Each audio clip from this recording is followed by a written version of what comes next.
Bismillahirrahmanirrahim. Assalamualaikum warahmatullahi wabarakatuh.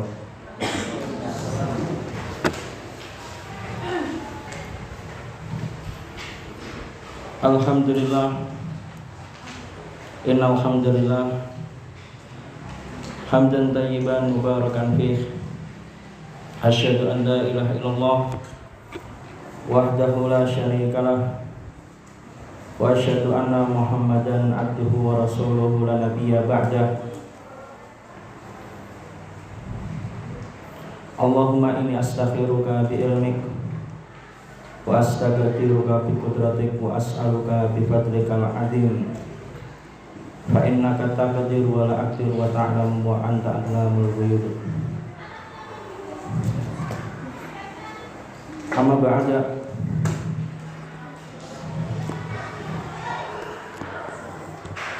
Di pertemuan sebelumnya itu membahas tentang Muqaddimah Syarah Ibnu Abil Is Al-Hanafi. 7 pertemuan ya. Kemarin kita sudah membahas sebanyak 7 pertemuan tentang Muqaddimah Ibnu Abil Is Al-Hanafi. Alhamdulillahirabbil alamin. Di Muqaddimah kemarin itu membahas dari bagaimana mengambil akidah yang benar, hingga membahas bagaimana munculnya bid'ah, syubhat, hingga bagaimana umat orang-orang Islam yang belajar Al-Quran, belajar Sunnah, tapi mereka metodenya salah. Seperti disebutkan kemarin, ada namanya mutakallimin, ahlul kalam. Kemudian ada fuqaha al-mutaakhirin atau fuqaha mutakallimin, fuqaha mutakallimin, ahli fikih yang berbasis kepada ilmu kalam. Kemudian ada mutaakhirin. Kemudian ada mutaqaddimin. Dan metode yang ingin kita tiru atau kita ikuti adalah metode siapa? Mutaqaddimin atau ulama salaf, mutaqaddimin. Intinya perbedaan inti perbedaannya itu pada ilmu kalam. Kalau mutaqaddimin tidak berbasis pada ilmu kalam, sedangkan kalau mutaakhirin, fuqaha mutakallimin, itu mereka memadukan ilmu kalam, mengambil dari Al-Quran, mengambil dari Sunnah, juga menggunakan ilmu kalam. Itu kalau mutaakhirin. Sedangkan kalau mutaqaddimin, Al-Quran dan Sunnah, tidak menggunakan ilmu kalam. Sekarang kita memasuki ke matan kitab Aqidah At-Tahawiyah. Ya, dibaca siapa ya? Namanya siapa ini? Antum siapa namanya? Ustaz Mu'ad. Yo, silahkan Ustaz Mu'ad. Baca. Qauluhu naqulu fi tauhidillahi mu'taqidina bi taufiqillah innallaha wahidun la syarika. Ya, sampai situ. Qauluh itu siapa berarti? Yang berkata Imam At-Tahawi. Imam Tahawi, yaitu matan akidah Tahawiyah. Naqulu, kami berkata, fi tauhidillahi, tentang ketauhidan Allah atau dalam mentauhidkan Allah, mu'taqidina bi taufiqillah, yang kami yakini sesuai dengan petunjuk Allah, petunjuk dari Allah, bahwasanya innallaha, sesungguhnya Allah wahidun, Allah itu satu-satunya, la syarikalah, tidak ada sekutu baginya. Itulah matannya. Intinya di matan ini membahas tentang tauhid. Kemudian lanjutnya Anna tauhid awwal da'watir Rasul. Jamak dari Rasul. Manazilid tariq wa awwalu maqamin yaqumu bis-salik fihi fihi as-saliku ila Allah azza wa jalla. Ya, sampai itu dulu. I'lam, ketahuilah, anna tauhid, bahwasanya tauhid adalah dakwah pertama para rasul. Rasul itu jamak dari rasul. Wa awwalu manazilit thariq, tauhid itu adalah tempat tujuan utama atau jalan yang paling utama dituju. Wa awwalu maqamin, tauhid itu adalah apa? Tempat pertama berdiri. Yaqumu fihi as-salik, di situ berdiri orang yang berjalan di tempat tersebut. Ilallahi azza wa jalla, menuju kepada Allah azza wa jalla. Intinya di sini apa? Ibnu Abilis Al-Hanafi ingin memuliakan ilmu tauhid, ingin memuliakan bab tauhid, menyanjung tentang tauhid. Semua nabi, semua rasul dakwahnya adalah tauhid. Jalan yang paling utama atau cita-cita kita itu maksudnya, yang kita kejar adalah tauhid. Atau jalan yang pertama ketika kita berdiri memulai sesuatu menuju kepada Allah azza wa jalla, atau ibadah yang paling pertama, yaitulah tauhid. Kemudian lanjut ya Mas Ustaz Mu'ad. Qala ta'ala laqad arsalna Nuhan ila qaumihi faqala ya qaumi ibudullaha ma lakum min ilahin ghairuh. Terus ya. Faqala Hudun alaihi salam liqaumihi wa'budullaha ma lakum min ilahin ghairuh. Faqala Salihun alaihi salam liqaumihi wa'budullaha ma lakum min ilahin ghairuh. Faqala Syu'aib alaihi salam liqaumihi wa'budullaha ma lakum min ilahin ghairuh. Ya, ini dalil bahwasanya semua nabi dakwahnya adalah tauhid. Yang pertama, laqad arsalna Nuhan, sungguh kami telah mengutus Nabi Nuh ila qaumi, kepada kaumnya. Faqala, dia berkata Nabi Nuh, ya qaumi, wahai kaumku, a'budullah, sembahlah Allah, ma lakum min ilahin ghairuh, tidak ada bagi kalian Tuhan atau ilah yang berhak disembah selain Allah. Wa qala Hud, demikian juga Nabi Hud berkata alaihissalam, sama, a'budullah ma lakum min ilahin ghairuh. Begitu juga Saleh, Nabi Saleh alaihissalam, wa qala Saleh alaihissalam liqaumih, sama saja, a'budullah ma lakum min ilahin ghairuh. Ini takkid berarti kan, bahwasanya tauhid itu keutamaannya besar sekali. Dan yang berikutnya, wa qala Syu'aib, Nabi Syu'aib pun sama alaihissalam, berkata kepada kaumnya, a'budullah ma lakum min ilahin ghairuh. Ini menunjukkan apa? Menyembah Allah semata, atau tauhid menyembah Allah semata. Itu lebih rinci lagi ya. Tauhid menyembah Allah semata ini adalah yang paling utama, didakwahkan semua rasul. Rasul menyampaikan ini semua. Lanjutnya sekarang siapa yang di belakang itu?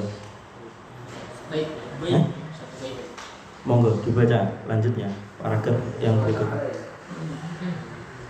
Qala ta'ala wa laqad ba'athna fi kulli ummatin rasulan an ya'budullaha wa yajtanibu at-taghut. Wa qala ta'ala, Dan sampai itu dulu. Wa qala ta'ala, dan ini juga sama dalil bahwasanya semua rasul dakwahnya adalah tauhid. Wa laqad ba'atsna, kami telah mengutus fi kulli ummah, di dalam setiap umat, rasulan, seorang rasul, ani ibudullah wajtanibut taghut, menyerukan apa? Sembahlah Allah semata, wajtanibut taghut, dan jauhilah taghut. Taghut apa?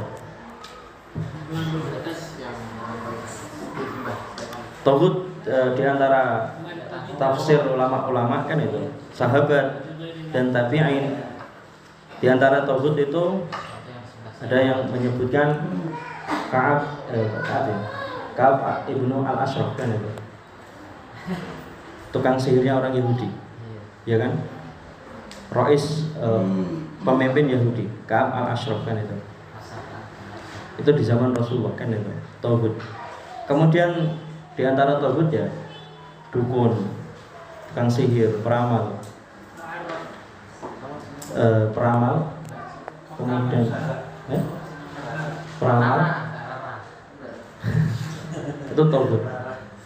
Kemudian orang yang berhukum dengan hukum selain Allah itu tauhid. Orang yang berhukum dengan hukum selain Allah tauhid.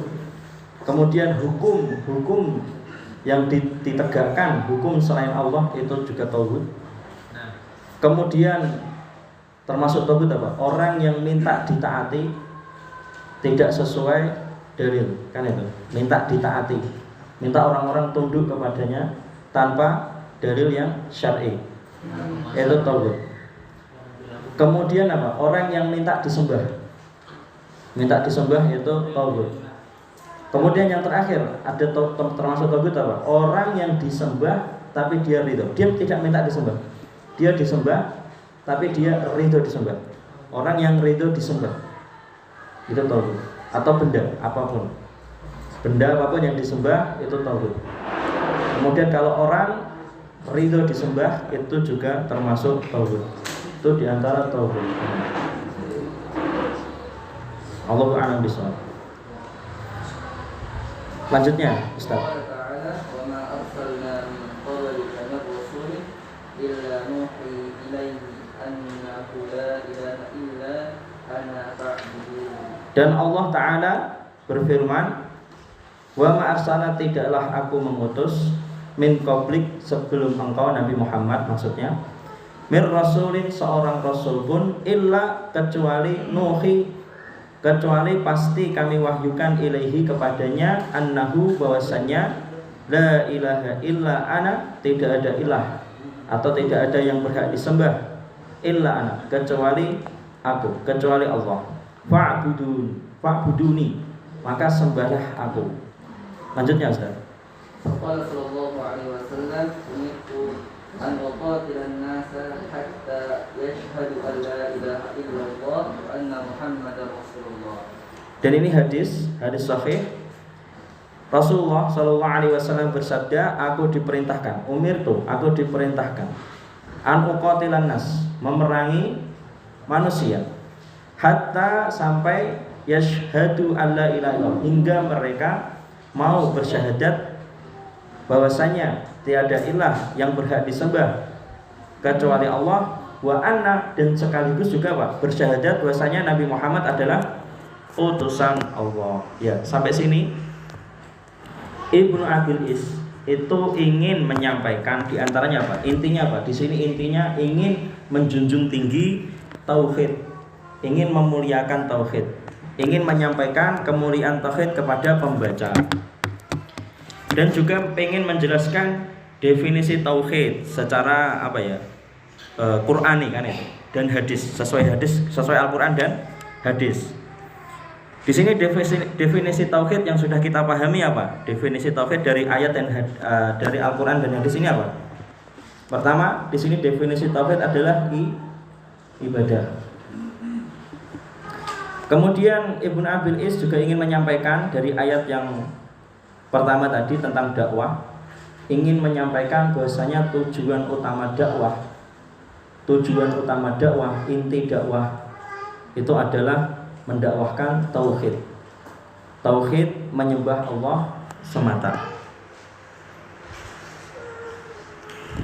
Kemudian selain itu juga Ibnu Abil Is Al-Hanafi itu ingin menyampaikan kemuliaan tauhid yang lainnya, bahwa dakwah tauhid itu sudah sampai kepada seluruh umat manusia, setiap umat, setiap masa umat. Kemudian di sini juga Ibnu Abil Is mencantumkan definisi tauhid yang lain sesuai Al-Qur'an, yaitu apa? Tauhid itu selain berarti menyembah Allah semata, definisi tauhid itu apa? Menjauhi tauhid. Itu makna tauhid juga. Tafsir atau definisi tauhid, menyembah Allah semata, satu kan itu tadi sudah kita pahami. Kemudian yang kedua apa? Menjauhi tauhid. Kemudian di sini juga Ibnu Abil Is ingin menjelaskan bahwasanya apa? Tujuan utama dakwah juga adalah menjauhi tauhid. Jadi kalau ada berdakwah berteman dengan tauhid kan itu, berarti dakwahnya tidak sesuai tujuan yang benar kan itu. Memang betul, tauhid itu saya pun kadang kalau di kajian itu kalau dihadiri oleh tauhid itu berbeda kan itu. Enak ngaji sama satu ustaz daripada ngaji di depan tauhid kan itu. Serius. Ngaji di depan tauhid itu kayak mau bilang gini, nanti takut di kasus kan itu.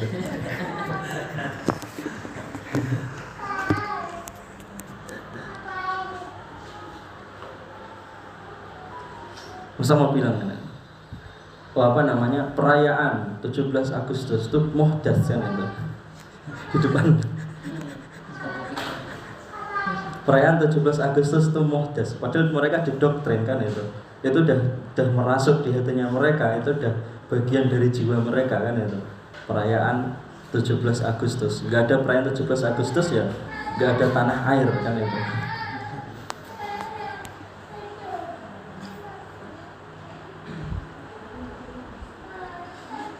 Kemudian di sini juga Ibnu Abil Is ingin menjelaskan kemuliaan tauhid yang lain. Tauhid itu wahyu, atau kalimat tauhid la ilaha illallah itu wahyu, diberikan kepada semua nabi. Itulah besarnya kemuliaan tauhid. Kemudian di sini juga menjelaskan, ingin disampaikan sesuai hadis ya, ada manfaat atau hikmah secara duniawiyah tentang tauhid. Kalau tadi yang berkaitan tentang ukhrawi, kemuliaan tauhid, fadilah tauhid. Manfaat atau hikmah tauhid yang duniawiyah apa coba? Berdasarkan tadi ayat dan hadis tadi. Ini hikmah tersembunyi kan itu. Hikmah itu sesuatu yang tersembunyi kan itu. Apa coba? Manfaat yang berkaitan tentang duniawi, di dunia, manfaat di dunia. Tentang tauhid, hidayah akhirat kan itu. Ukhrawi. Ya bisa di dunia tapi di sini mana coba? Hidayah mana? Manfaat duniawi antara muamalah manusia dengan manusia. Saya rinci lagi, bukan antara manusia dengan Allah. Saya rinci lagi. Manfaat yang berkaitan antara manusia satu dengan manusia lainnya. Manfaat tauhid. Tauhid ini bermanfaat. Aman. Lebih luasnya apa? Memberikan keamanan gitu. Kenapa? Ketika orang bertauhid aman gitu. Aman dari pikiran. Ya itu betul. Umir tu anu qatilan nas hatta yasyhadu alla ilaha illallah. Hadis ini kalau dijelaskan luas sekali kan itu. Manfaat tauhid itu memberi manfaat duniawiyah kepada hubungan antara satu orang ke orang yang lainnya, yaitu apa? Mengharamkan darah seseorang. Tauhid itu manfaatnya memuliakan darah seseorang kan itu. Menjadikan darah seorang itu mulia kan itu, harus dijaga kan itu. Kemudian apa? Mengharamkan harta seseorang. Kalau sudah bertauhid, mengucapkan la ilaha illallah, hartanya nggak boleh dirampas kan itu. Meski perang saudara antara muslim sesama muslim, kalau sesama tauhid nggak bisa kita rampas hartanya, terus istrinya kita jadikan budak kan itu. Saya kasih contoh misalnya Al-Qaeda sama ISIS kan itu perang gitu. Apa boleh terus Al-Qaeda menawan istri orang-orang ISIS itu, Daesh kan itu, dijadikan budak kan itu. Daesh menggunakan hah? Masa? Saya nggak paham, tapi intinya gitu. Kan Al-Qaeda itu kan mengaku Islam, sama kan Daesh mengaku Islam. Kalau seandainya keduanya perang kan itu, nggak boleh tadi merampas harta, nggak boleh. Terus apa? Menawan yang laki-lakinya juga nggak boleh. Terus memperbudak yang wanitanya juga nggak boleh kan itu. Karena apa? Tauhid kan itu. Karena tauhid itu haram darahnya, haram hartanya, dan haram kehormatannya kan itu. Dijaga, harus dijaga. Syiah bukan Islam. Syiah bukan Islam. Ketika Ali bin Abi Thalib perang dengan Khawarij, ketika Ali bin Abi Thalib perang dengan Aisyah, ketika Ali bin Abi Thalib perang dengan Muawiyah, tidak memberlakukan itu, menawan atau memperbudak itu tidak berlakukan itu. Karena apa? Masih sesama orang Islam kan itu.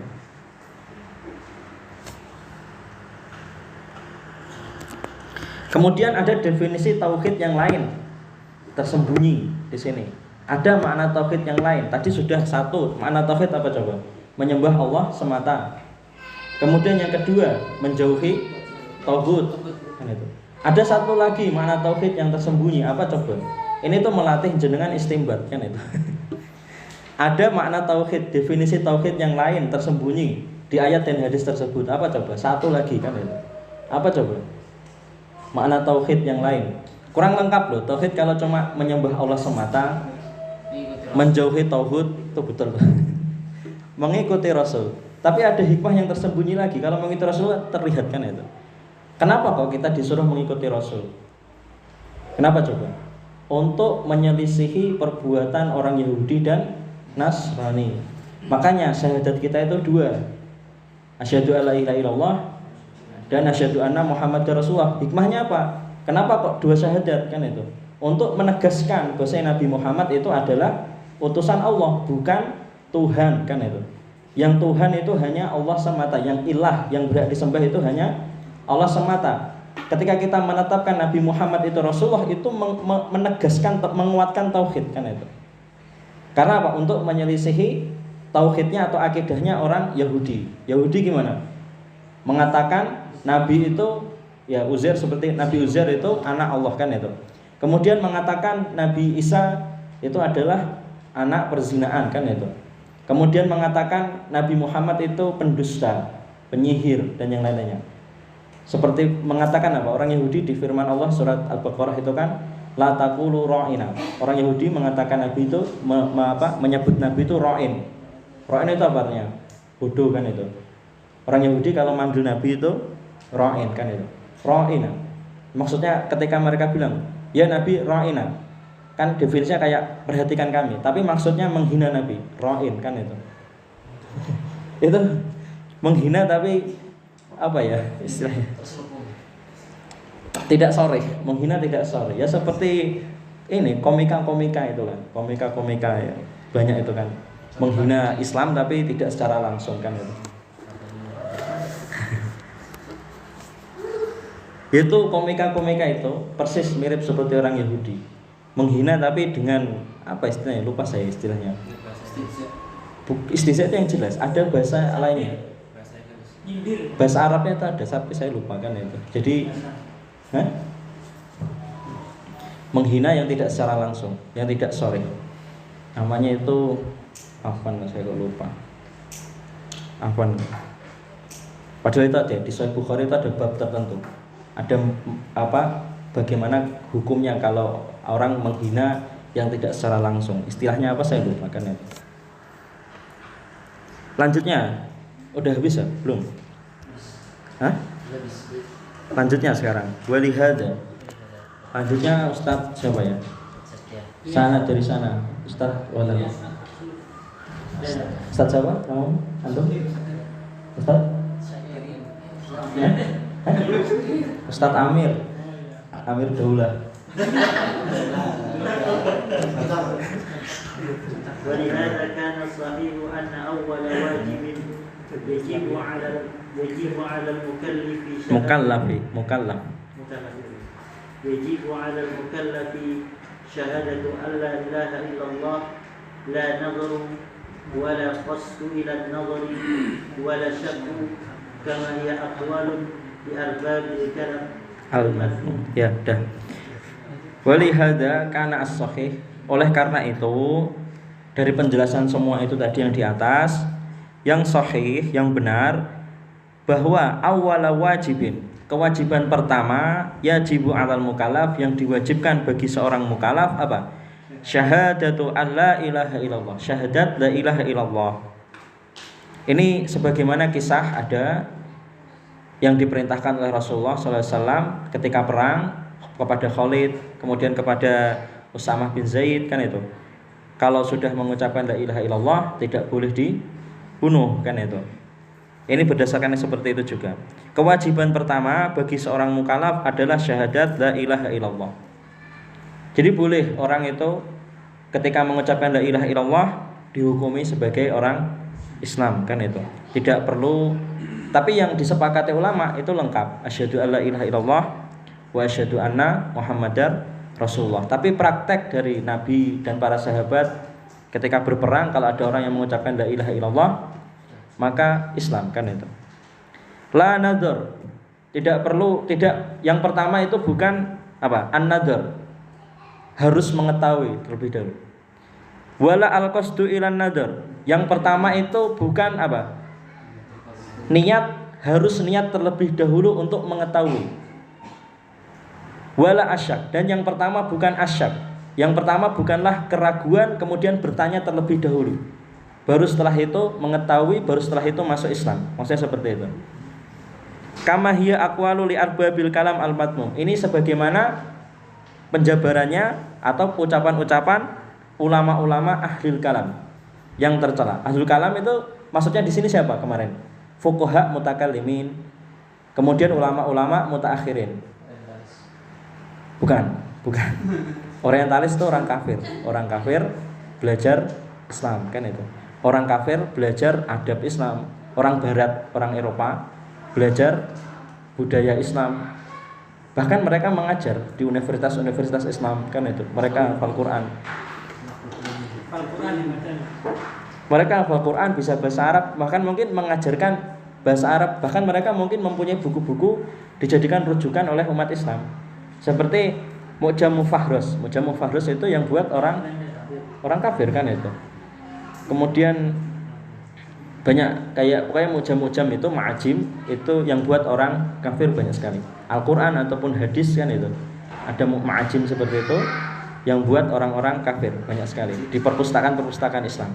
Dan itu kita manfaatkan, kita pelajari juga, membantu kita juga untuk belajar, kan itu. Mereka yang sibuk, kan itu. Kita yang mengambil manfaatnya. Benar kan? Kita pelajari di ilmu tahrif itu, kita kaji, kita jadikan pegangan bukunya. Tapi yang buat orang kafir. Seandainya dia orang Islam mungkin amalnya jariyah, kan itu. Itu bermanfaat sekali untuk orang Islam, kan itu.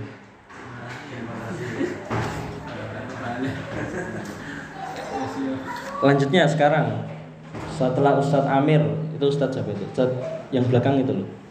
Untuk itu. Ustadz Yasir. Terakhir bal a'imah.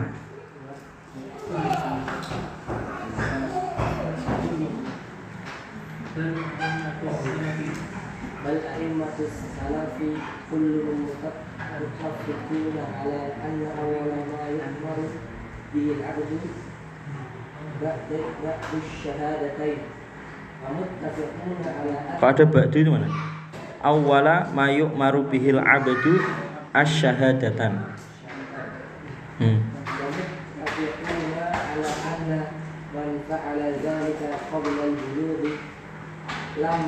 Lam yu'mar. Kita jadi dalika aqidah bulughi. Dah sampai situ. Bal a'immatus salaf, akan tetapi ulama-ulama salaf ini bantahan untuk tadi ulama-ulama ahlul kalam, mutakallimin atau fuqaha mutakallimin atau mutaakhirin. Bal a'immatus salaf atau mutaqaddimin kulluhum mutafiqun, semuanya sepakat ala anna awwala ma yu'mar bihil 'abdu asyhadatan. Yang pertama diperintahkan bagi seorang hamba adalah apa? Syahadatan.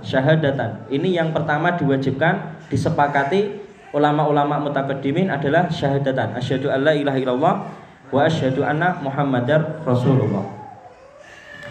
Wa mutafiqun, dan mereka semua sepakat ala anna man fa'ala dzalik, bagi siapa yang telah melakukan itu sebelum qoblal bulug, sebelum dewasa atau sebelum balik, lam yu'mar bitajdid dzalik, tidak perlu atau tidak diperintahkan memperbaharui itu lagi, kan itu.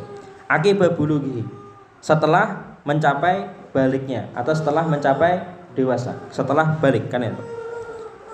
Ini fikih dan ini bantahan untuk ahlul kalam tadi. Lanjutnya lagi Ustadz yang lain. Ustaz Zufar.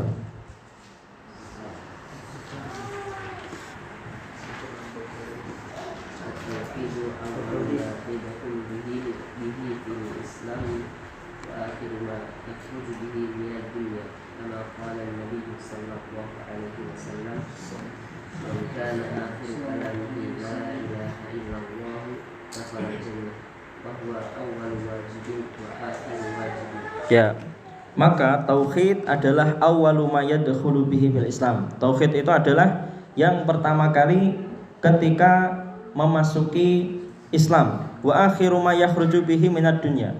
Dan tauhid adalah yang terakhir, sesuatu yang terakhir ketika keluar dari dunia atau ketika meninggal. Kama qala Nabi sallallahu alaihi wasallam, sebagaimana sabda Nabi sallallahu alaihi wasallam, man kana akhiru, barang siapa yang akhir kalamnya, man kana akhiru kalamihi, barang siapa yang akhir kalamnya atau ketika meninggal mengucapkan la ilaha illallah, dakhalal jannah. Barang siapa yang terakhir kalamnya atau ketika meninggal dunia mengucapkan la ilaha illallah, masuk surga. Wa huwa awwalu wajibin, dan tauhid adalah kewajiban pertama, wa akhiru wajibin, dan tauhid adalah kewajiban terakhir. Ini semua intinya di paragraf ini tadi semua itu intinya Ibnu Abil Is Al-Hanafi ingin apa? Membantah syubhat. Membantah syubhat ahlul kalam. Pertama syubhatnya ahlul kalam mengatakan apa? Menurut mereka yang pertama, kewajiban yang pertama adalah apa? Akal harus mengetahui. Baru setelah itu dia dikatakan masuk Islam. Jadi kalau akalnya belum mencapai pemahaman, orang itu dikatakan belum sampai berakidah atau ma'rifah atau pokoknya belum, kan itu. Masih latihan, kan itu. Dikatakan masuk Islam itu kalau akal sudah mencapai pengetahuan, kan itu. Atau pendapat yang lain, syubhat mereka mengatakan apa? Harus berniat untuk mengetahui dulu. Harus berniat mengetahui. Kalau mengetahui baru masuk Islam, atau dia berniat harus berniat mengetahui baru dikatakan masuk Islam sampai ke dalam hati, kan itu. Kalau sudah niat sampai ke niat, kan itu, baru dikatakan masuk Islam. Kalau cuma sampai di akal tapi belum sampai ke niat, menurutnya belum masuk Islam, kan itu. Kemudian pendapat yang terakhir, kan itu syubhat juga, harus meragukan. Ini paling ngeri. Meragukan Allah, meragukan Rasul.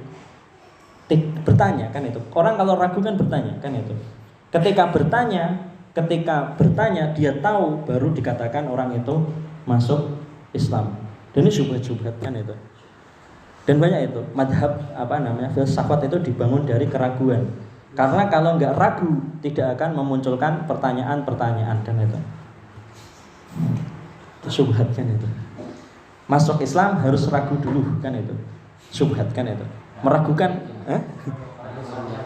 iya, kalau untuk tahap yakin, mencapai yakin itu ragu dulu. Setelah ragu, orang itu akan bertanya, ketika dia tahu baru mencapai yakin, kan itu. Itu syubhat, kan itu. Padahal yang wajib pertama itu apa? Mengucapkan, kan itu. Asyhadu alla ilaha illallah, kan itu. Mengucapkan, kan itu. Jelas ya?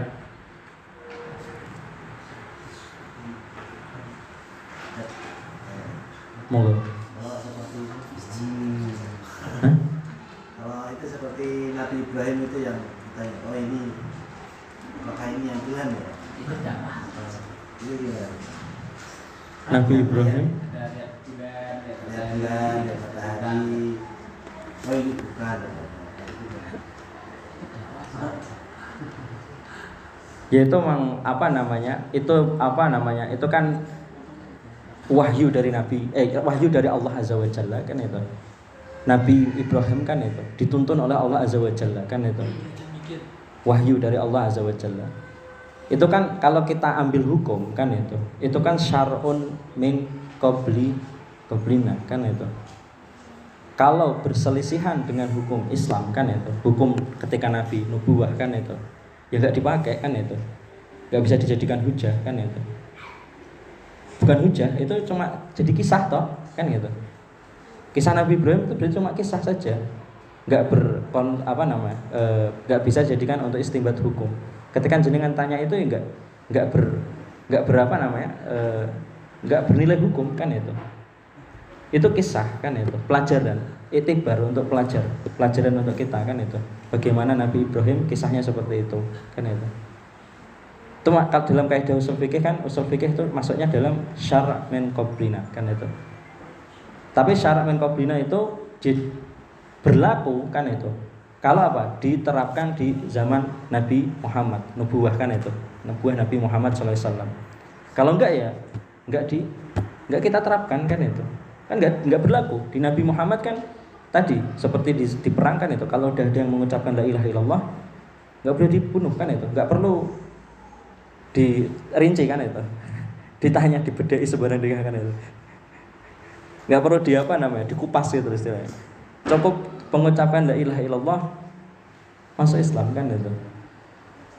Jadi kalau misalkan ada orang masuk Islam ya, Islam ini saya suka lihat itu jelaskan konsekuensinya, perlu nggak sebelum dia bersyahadat? Kewajiban pertamanya itu mengucapkan la ilaha illallah.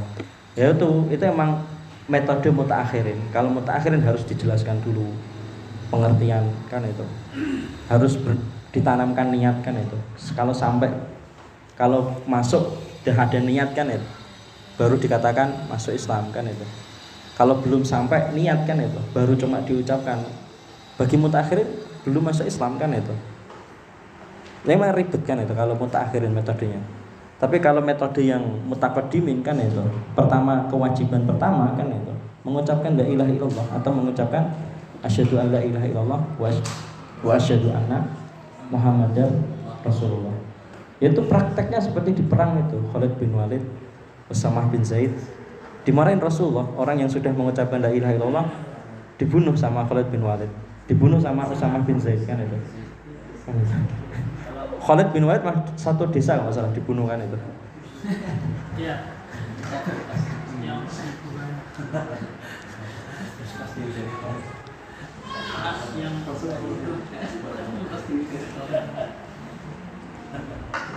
Terakhir, kan itu. Ini manhaj pengajian yang kedua. Apa maksud ungkapan syubhat berikut? Menyelaraskan dalil al-aqliyat dengan an-naqliyat. Ini pernah kita singgung di muqaddimah ya, tentang manhaj mengambil akidah. Ada yang menyimpang ketika mengambil akidah atau berusaha mengupas akidah. Ada yang menyimpang, yaitu diantaranya adalah mutakallimin dan mutafalsifah, ahlul kalam dan ahlul filsafat, kan itu. Mereka memiliki asas, kan itu. Asasnya apa? Menyelaraskan akliyat dengan nakliyat. Maksudnya itu apa? Jadi menurut mereka, jika an-naql itu apa? Al-Quran dan Sunnah. Jika an-naql menyelisihi akal, kan itu. Menurut mereka orang mutakallimin dan mutafalsifah, kan itu. Menurut mereka kalau an-naql menyelisihi akal itu harus diselaraskan. Maka an-naql akhirnya apa? Yang nakalnya Al-Quran dan Sunnahnya ditafsirkan ke makna yang lain. Agar apa? Selaras dengan akal dan agar lebih mudah diterima oleh akal. Atau istilah lainnya ini yang terkenal di kalangan mereka. Kalau kita buka di buku-buku akidah ketika membahas tentang mutafalsifah atau jahmiyah atau zindik atau mutakallimah, kan itu. Ada istilah yang masyhur bagi mereka itu apa? At-taufiq baina al-hikmah wad-din. Mereka nyebut ilmu filsafah itu hikmah. Istilah ilmu kalam yang lain disebut hikmah. Atau ilmu akal tadi, al-aql itu disebutnya hikmah.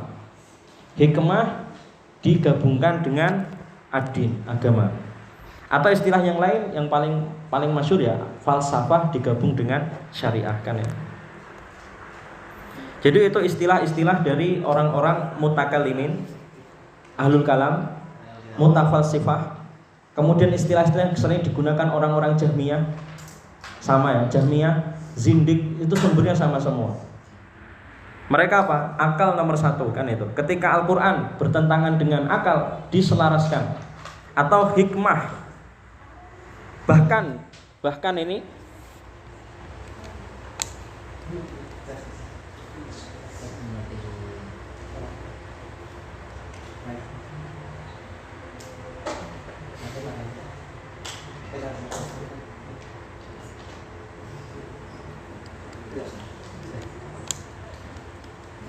Bismillah.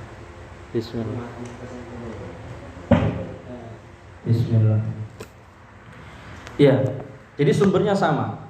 Mutakallimin, mutafalsifah, Jahmiyah, Zanadiqah, itu sumbernya sama.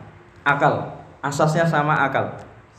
Atau disebut istilah lainnya al-hikmah atau al-falsafah. Jadi ada istilah-istilah yang lain, al-hikmah, kemudian ada al-falsafah. Al-hikmah ini, istilah al-hikmah itu dimasyhurkan oleh Bishr al-Marisi di zaman Al-Ma'mun, Khalifah Al-Ma'mun. Mereka membuat sekolah madrasah kan itu, madrasah al-hikmah yang fokus membahas tentang menyelaraskan antara hikmah dengan agama kan itu. Lalu apa yang dimaksud akal? Akal itu dari bahasa, kalau dari bahasa berasal dari kalimat aqala atau aqila, atau diartikan fahima, atau kalau dalam bentuk maf'ul, ma'qul, artinya mafhum, paham ya? Itulah yang dimaksud al-aqlu. Kemudian dijelaskan oleh Syekh Muhammad Aman Al-Jami di kitabnya kan itu, judulnya Al-Aqlu wa Naqlu. Al-akal itu adalah cahaya rohani. Dengannya, dengan cahaya tersebut, jiwa itu bisa mengetahui perkara-perkara yang dibutuhkan. Kemudian dalil nadhari atau dalil fikih ini sering kita pakai di dalam fikih kan itu. Termasuk dalil nadhari itu kan di dalam fikih itu kan banyak sekali ya, yang bersandar pada akal. Dalil-dalil yang bersandar dengan akal. Karena kita mengetahuinya dalil tersebut bersumber dari akal. Dalil nadhari adalah dalil akli. Dalil nadhari itu ya, dalam masuk kategori dalil nadhari itu ya ijtihad kan itu. Itu dalil nadhari. Menggunakan dalil nadhari. Dalil nadhari adalah dalil akli karena apa? Kita mengetahui hukum tersebut berdasarkan akal, menggunakan akal. Tapi akal ini sesuai kaidah kan itu, kaidah-kaidah fikih, usul fikih yang disepakati oleh Ahlus Sunnah wal Jamaah. Itu syaratnya kalau ingin diterima atau dibenarkan. Syarat supaya dalilnya dibenarkan harus sesuai kaidah usul fikih Ahlus Sunnah wal Jamaah. Kemudian an-naql, apa yang dimaksud an-naql? An-naql kalau dari bahasa berasal dari kalimat naqala. An-naql, nakliyah tadi itu berasal dari kalimat naqala, atau muradifnya akhadha, mengambil. Akhadha itu artinya mengambil. Yang termasuk an-naqliyat diantaranya dalil Al-Quran dan As-Sunnah. Ini adalah dalil an-naqli kan itu. Kenapa disebut an-naqli? Karena kita mengetahuinya dalil tersebut dengan cara mengambil riwayat kan itu. Kemudian satu lagi, ada kaidah yang sangat masyhur sekali tentang akal, dan ini juga disusun di dalam kitabnya Syekhul Islam Ibnu Taimiyah. Kaidah yang sangat masyhur tentang akal, bahwa al-aqlu as-sharihu la yukhalifu an-naqlu as-sahihu. Ya. Mudah ya kaidah itu. Al-aqal as-sharih la yukhalifu an-naql as-sahih. Itu kaidah tentang akal yang sangat masyhur sekali, dan itu masyhur sekali kaidah itu. Akal yang jujur atau akal yang jelas, akal yang tulus kan itu, akal yang suci kan itu, akal yang sharih itu masih gitu. La yukhalifu, tidak akan menyelisihi an-naql as-sahih, tidak akan menyelisihi Al-Quran dan hadis yang dengan pemahaman atau periwayatan yang sahih kan itu. Itu yang dimaksud kaidah tersebut. Akal itu tidak akan menyelisihi dalil. Akal itu tidak akan menyelisihi Al-Quran. Akal tidak akan menyelisihi hadis, maksudnya gitu secara kasarnya kan itu. Tapi kalau secara rincinya, akal yang bersih, akal yang jujur, tulus, itu pasti akan selaras dengan Al-Quran dan hadis yang periwayatannya sahih atau periwayatannya sahih kan itu, atau pemahaman yang sahih kan itu, yang disepakati oleh Ahlus Sunnah wal Jamaah. Wallahu a'lam bishawab. Itu sedikit tentang manhaj, tentang itu pembahasan manhaj ya, akidah kan itu. Istilah-istilah ya, dalam akidah ada al-aqliyat kan itu, ada an-naqliyat kan itu, kemudian ada al-hikmah, kemudian ada tadi al-falsafah, al-kalam kan itu. Jadi insya Allah itu sebagai madkhal supaya jenengan paham kan itu istilah-istilah seperti itu. Ya fungsinya apa ya? Supaya kalau jenengan baca buku-buku akidah supaya lebih mudah kan itu. Karena nanti kalau baca buku-buku akidah akan jenengan temui istilah-istilah itu. Hah? Juga di Najm Muslim itu ada dalil akli. Dalil akli itu tadi dalil nadhari. Di antara dalil nadhari itu ya dari ijtihad, qiyas kan itu, saddud dzara'i kan itu kan dalil-dalil yang dibangun berdasarkan hadis, dalil dari Al-Quran dan hadis dibangun oleh ulama kan itu, dalil nadhari kan itu. Tapi dalil kalau nakli itu cuma dua, kitab Al-Quran dan Sunnah. Selainnya dalil nadhari kan itu. Wallahu a'lam bishawab kan itu. Ya, subhanakallahumma wa bihamdika asyhadu an la ilaha illa anta astaghfiruka wa atubu ilaik. Jazakumullahu khairan, barakallahu fikum. Wassalamualaikum warahmatullahi wabarakatuh.